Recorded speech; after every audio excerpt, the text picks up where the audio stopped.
نحمده ونصلی علی رسولہ الکریم اما بعد۔ ترجمے والے قرآن پاک کا صفحہ نمبر 893، 24واں پارہ، سورہ حامیم سجدہ، دوسرا رکوع، آیت نمبر 17 اور 18۔ اعوذ باللہ من الشیطان الرجیم، بسم اللہ الرحمن الرحیم۔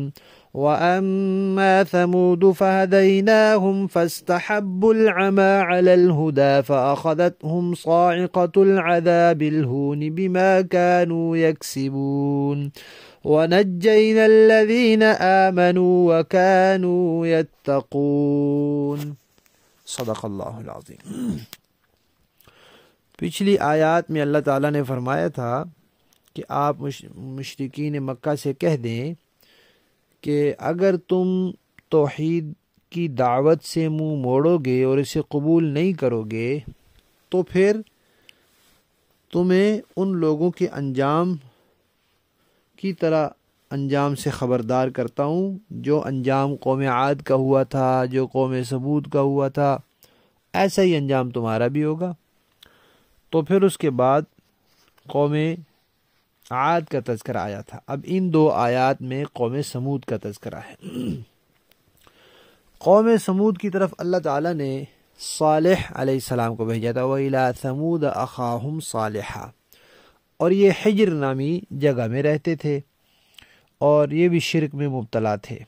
انہوں نے ان پر بڑی محنت کی، ان کو سمجھایا، انہوں نے پھر معجزہ طلب کیا تو اللہ تعالیٰ نے ان کے کہنے کے مطابق یعنی منہ مانگا معجزہ بھی دکھلا دیا۔ وہ کیا تھا؟ چٹان پھٹی، اس سے اونٹنی نکلی، نکلتے ہی اس نے بچہ جن دیا۔ لیکن یہ دیکھنے کے باوجود بھی وہ مسلمان نہیں ہوئے، ایمان نہیں لائے۔ تو اللہ تعالیٰ فرماتے ہیں کہ ہم نے قوم ثمود کو رہنمائی کی تھی، سیدھی راہ دکھائی تھی، صالح علیہ السلام کے ذریعے صحیح دین، صحیح عقیدہ، صحیح راستہ دکھایا تھا، لیکن انہوں نے صحیح راستے پر چلنے کے بجائے اندھا بنے رہنے کو ترجیح دی، اس کو پسند کیا۔ جب انہوں نے یہ کام کیا تو پھر ان کو ایک عذاب نے پکڑ لیا۔ عذاب کیا تھا؟ زلزلہ تھا، اور اس کے ساتھ زوردار آواز تھی جس سے ان کے دل پھٹ گئے۔ اور یہاں لفظ ہون آیا ہے، یہ لفظ ہون ہا کی پیش کے ساتھ ہے، اس کا معنی ہے ذلت، رسوائی۔ تو اللہ فرماتے ہیں جو وہ دنیا میں عمل کرتے تھے اس کی وجہ سے ان کو رسوائی کے ساتھ عذاب نے پکڑا، اور زلزلہ آیا، لیکن اللہ فرماتے ہیں ہم نے ایمان اور تقوی والوں کو بچا لیا۔ چنگھاڑ اور چیخ کی آواز آئی، لیکن ہم نے ایمان اور تقوی والوں کو بچا لیا۔ تو جو ایمان والے تھے اور تقوی والے تھے وہ بچ گئے، اور جو بد کردار تھے، بد عقیدہ تھے، وہ پکڑے گئے۔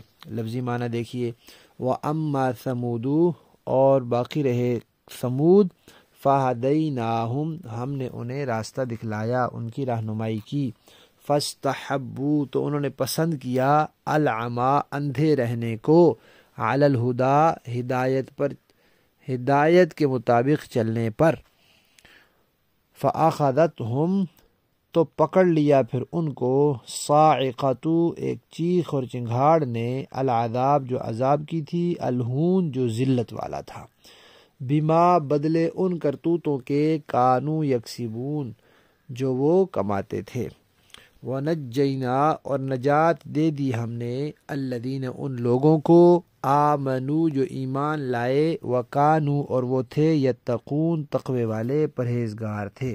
تو ایمان اور تقوی ہی انسان کو نجات دے سکتا ہے، یعنی وہی انسان کے لیے نجات کا سبب بنتا ہے۔ با محاورہ دیکھیے، وَأَمَّا ثَمُودُ فَهَدَيْنَاهُمْ فَاسْتَحَبُّوا الْعَمَى عَلَى الْهُدَى فَأَخَذَتْهُمْ صَاعِقَةُ الْعَذَابِ الْهُونِ بِمَا كَانُوا يَكْسِبُونَ۔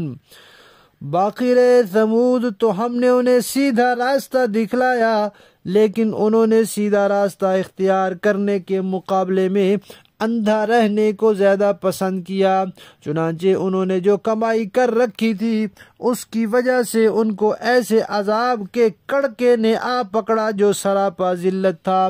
وَنَجَّيْنَا الَّذِينَ آمَنُوا وَكَانُوا يَتَّقُونَ، اور جو لوگ ایمان لے آئے تھے اور تقوی اختیار کیے ہوئے تھے ان کو ہم نے نجات دے دی۔ صدق اللہ العظیم۔